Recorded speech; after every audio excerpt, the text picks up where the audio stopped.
Қазақстан чемпионатына еліміздің мықты боксерлері жиналды. Алматы облысының құрамында 17 спортшы болды. Жамбыл мен Павлодар облыстарының құрамасы 15 спортшыдан құралды. Ең аз құраммен солтүстік және батыс Қазақстан облыстарының құрамалары келді. Олар 9 спортшыдан болды. 7 күн бойы ең мықты боксерлер анықталды. Осы жерде 2018 жылғы өтетін Азия чемпионатына қатысатын құрама команда мүшелері іріктелді. Осы сайыста біздің қаламыздың намысын Қазақстан Республикасына еңбек сіңірген жаттықтырушысы Анатолий Дмитриевтің тәрбиеленушілері Ағниет Балтабаев пен Нұрқали Ердостар қорғады. Өкінішке орай ширек финалда біздің жерлестеріміз жарысты тоқтатуларына тура келді. Дегенмен жігіттер жаман нәтиже көрсеткен жоқ. Осы жарыстың қорытындысы бойынша Қазақстан Республикасының спорт шебері Ағниет Балтабаев Астана Арланы кәсіби боксерлер клубының құрамына қабылданды.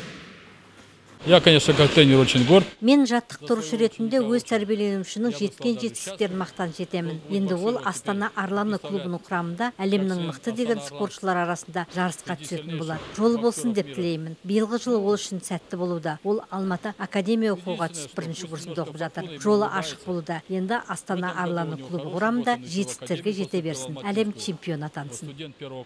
Есть перспективы на Олимпийские игры попасть, конечно. Әрине, Азия ойындарына қатысуға мүмкіндік болады. Ол жерде мықты боксерлер көп, мол тәжірибе алуға болады. Қарағанды құрамасы да мықты. Алайда Қазақстан құрамасында еліміздің жер-жерінен келген спортшылар бар ғой. Көп нәрсені үйренуге болады. Ал өзімізде бір-бірімізді әбден меңгеріп алғанбыз. Сондықтан бұл үлкен мүмкіндік береді.